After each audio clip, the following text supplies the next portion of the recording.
MiniWarGamers, Brad here with Dave from MiniWarGaming for another 50-point battle report on Warmachine. See, I took that line. You did. I owned it. You did. That was really good. I'm impressed. Yeah. That's all I could play as well. It's sad because you can't. We're going to be playing a 50-point game of two fronts, and Brad's gone ahead and brought his Skorne today. Which caster?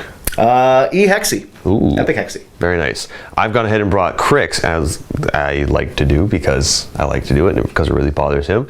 More casters I've brought are the Witch Coven. So let's go ahead and take a look at that list. But before we do that, remember to go to miniwargaming.com/challenge if you're interested in coming in and playing either myself or anyone else here at MiniWarGaming. No. Maybe. Maybe. Who knows? We might be able to figure something out where you get to play Brad. But if you're interested in playing any Warmachine, 40k, Fantasy, Age of Sigmar, Infinity, X-Wing, go ahead and go to miniwargaming.com/challenge for all those details. But let's go ahead and take a look at those armies. Starting off, we have the 50-point Cryx army led by the Witch Coven. I've gone ahead and brought two pistol wraiths. I'm having trouble talking today, guys. I'm sorry. I've gone ahead and also brought two Death Rippers, a Burrower, and a Kraken. Just because I like saying Kraken. I've also gone ahead and brought the Nis Hunters, who I plan on giving occultation to so that they have stealth for the entire game. And I've also brought the Ghost Raiders because I just love bugging Brad and bringing Incorporeal so that he can't stop me. My game plan for this with the army and everything, guys, is to basically make all of my guys really difficult to hit or untouchable and let my Kraken do all the heavy hitting and take out all of his heavy hitters and just kind of do what I can to control those zones. Let's go ahead and take a look at the Skorne list. And over here we have the 50 points of Skorne. Brad, why don't you walk us through what you brought? Well, caster, of course, is Guitar Hero Exorus. That's Epic Hexorus. Behind him, we have Moloch Karn, because I know you love Moloch Karn. Other war beasts are the Bronzeback Bronzeback Gladiator and the Titan Gladiator. No, it is the Bronzeback Titan and the Titan Gladiator. I'm going to try out the new Croak Raiders. I just finally picked mine up, painted them up just for this. See how well they do. Behind them, the Cataphract Incendiary. Lots of fire. I'm hoping to burn something down. Next to him, your favorite piece, Orin Midwinter. No. Lots of no magic. There goes all my magic. And the Willbreaker. Beside him is the Extoller Soul Wards, helping with magical weapon because I knew there was going to be Incorporeal today. In front, we got the Tycom, the Tyrant Commander, and the Standard Bearer. Always good for helping out infantry, and the Beast Handlers, which are like mandatory for Skorne. Very nice. And what's your game plan with this list? A lot of Black Spot and a lot of movement shenanigans with Moloch Karn. For the Incorporeals, I knew something was going to happen, so Black Spot, Magic Weapon on Moloch Karn makes for a lot of infantry chewing. Very nice. And here we have our board set up. Now, we are trying to stick a little bit within tournament regulation, but at the same time, I do want to make it visually appealing for you guys. So I threw a couple ruins in there, make it look a little bit like a rundown Retribution wasteland after the giant bomb that took out everything. So it's kind of got that deserty wasteland / rubble effect going on. Threw a couple things in there, a couple walls, a few little obstacles here and there. For the most part, it's all going to be linear obstacles in the way. And for this point in the game, it's basically control/dominate for 1, dominate for 2. Can control or dominate your own zone for 1. Yep. And then we have the 2 objectives in the middle that are destroy your opponents for 1 point. Which one are you going to be picking? Fuel Cache. Alright, and just because I have casters, I'm going to be taking Arcane. And rolling off to see who gets to go first. Ooh, beat that. Alright, or don't, just tie me. Let's roll again. Uh-oh, that's a 1. That's a 5. Alright, would you like to pick sides or go first? I'm going to pick sides. Alright. I'm going to choose this side, actually. Alright, so he's going to take this side here, and I get to deploy over there. So, let's go ahead and set up that board and see where everybody is. Deployment set. So I have a Death Ripper here, the Kraken, Ghost Raiders with my Burrower, my 2 Pistol Wraiths, the Witch Coven, another Death Ripper, as well as the Nis Hunters, all lined up and ready to rock and roll.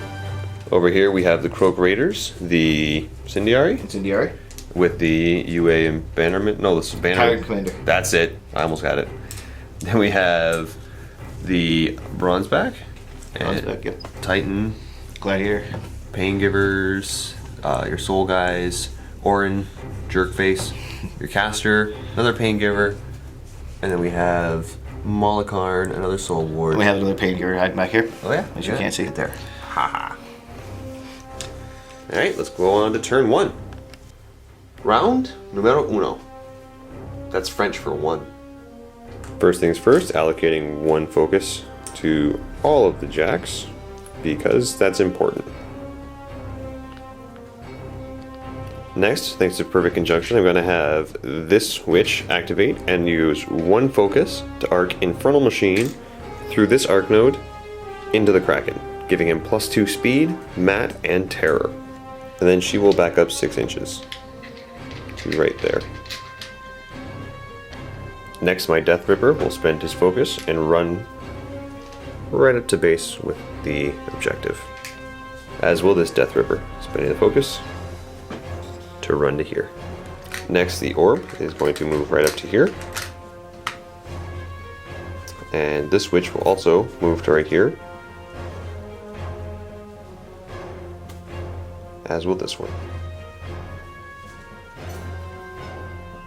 The Nist Hunters will run. Both Pistol Race will run. Burrower going to run. And I do apologize, I keep calling him the Burrower, he's the Helldiver. But he's running to there. Ghost Raiders are going to run.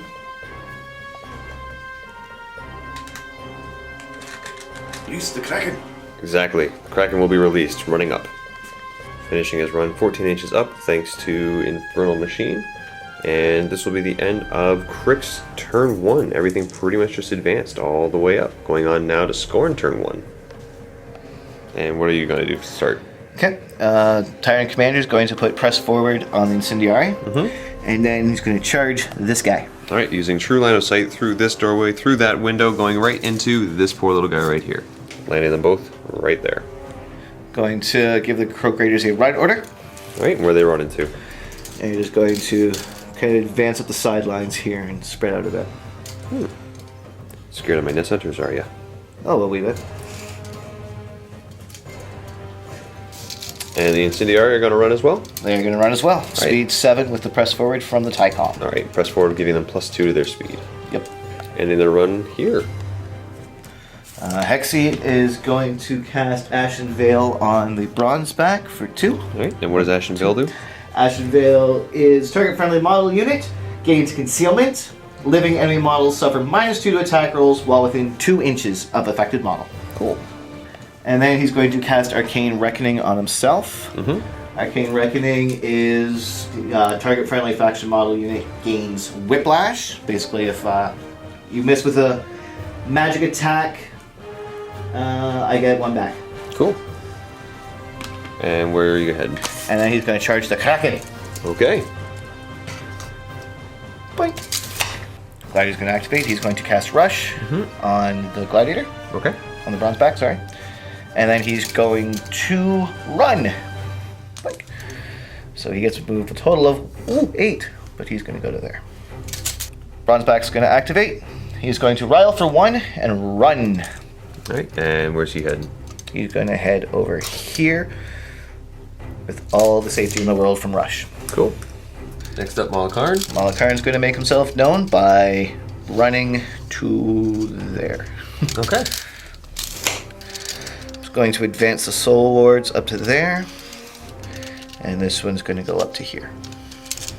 Wallbreaker's going to hide right there. Okay. Orin is going to advance to here and cast his little no magic bubble. And cast Null Magic. So no magic casts within 12? 12. And can channels happen? Let's double check. So after reconfirming, the answer is yes, you can channel within 12. There's just no casting spells within 12 inches of Orin. Finally, the Pain Givers. Just going to run up to where they belong. Alright. That brings us to the end of Skorne, turn 1. Alright, let's move on to round 2. Round 2. Starting off, they're going to allocate 3 focus over to the Kraken, and 1 focus to the Death Ripper. Death Ripper is going to run, running to there. Next up, the Witch Coven are actually going to activate kind of as a group here with their 4 focus. So I did spend 1 to upkeep Infernal Machine. So we're going to move to right here and just kind of tow this zone, maintaining perfect conjunction. And the last witch is going to cast Shadow Abyss for 2 through the Arc Node. Actually, I didn't say... the one attacking spell into your caster. Stagnant Abyss is the spell. And I'm going to spend 1 to boost it because I do want to try and get a critical hit here. With your defense being 15 and my focus being 9 essentially, I'm looking for a 6 to hit.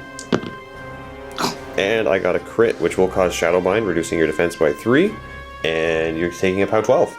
Dice minus 4 for damage, gonna boost it here. And that will do 7. Transferring it to the Gladiator, and that will go on column 2. Next, the Kraken is gonna activate, and it will charge your caster. Putting the Kraken just in the 4-inch reach of your caster. It did cost me 1 focus to run there, and also just out of range for counter charge. Thanks to Shadowbind, looking for a 4 to hit here with the charge. Oh, Snake Eyes misses. My second initial, that'll hit. Dice plus 2 for damage. That will do 5 damage. Buying another attack. Looking for a 4 to hit. That will definitely hit. And dice plus 2 again. That'll do 6 damage. Buying the last attack here. 4 to hit. Will hit. Dice plus 2. Ooh, that's going to do 6 damage. It's exactly 6 boxes left, so transferring it To the bronze back. over the bronze back. There you go. Going on column 4. Next, my Pistol Wraith will activate and just advance to right here. Right there. And take a shot. Looking for a 4 to hit with the pistol shot here. That'll definitely hit. And what's your armor? 16. Alright, so this will be dice minus 4 for damage. And that'll do 5 damage, leaving you with 1 box. Second shot. No. Will hit. Ah. And dice minus 4, a 5 will kill. Three. Oh! And that will be... That's toast. That's assassination. Awkward left-handed handshake. Good game, sir. Alright, so... What did you learn from this game? Let's do a little tactical overview. I know exactly what I did. I worried too much about the infantry and forgot the 4-inch reach on the Kraken plus the extra speed with the Witch Coven. I'm not gonna lie, this had me really worried. Yeah. And then you moved your caster up and I was like, oh, I can totally reach him. Yeah, I worried about... Because the next one was going to be a black spot, Malik Karn getting magical weapon, taking out them, throwing a bunch of fire on the guys, and then moving up the center to try and scare something, but I forgot about that. Yeah.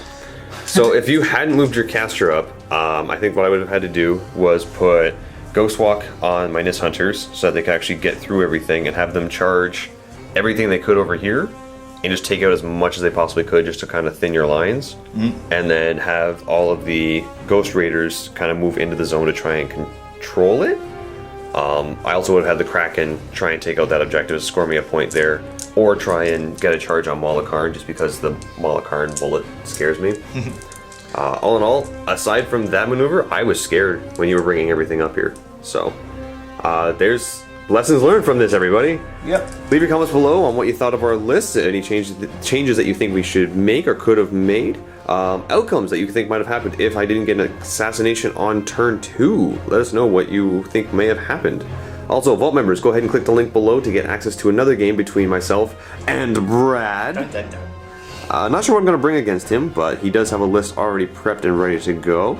And we're going to have some fun with that one. If you're not already a Vault member, go ahead and click that link anyway. It'll give you access to a 7-day free trial where you get to see our continued game. You also get access to all the partner videos that we have and all our battle reports, as well as all the open vaults, extra content, and painted tutorials by Chris. Until then, guys, happy wargaming.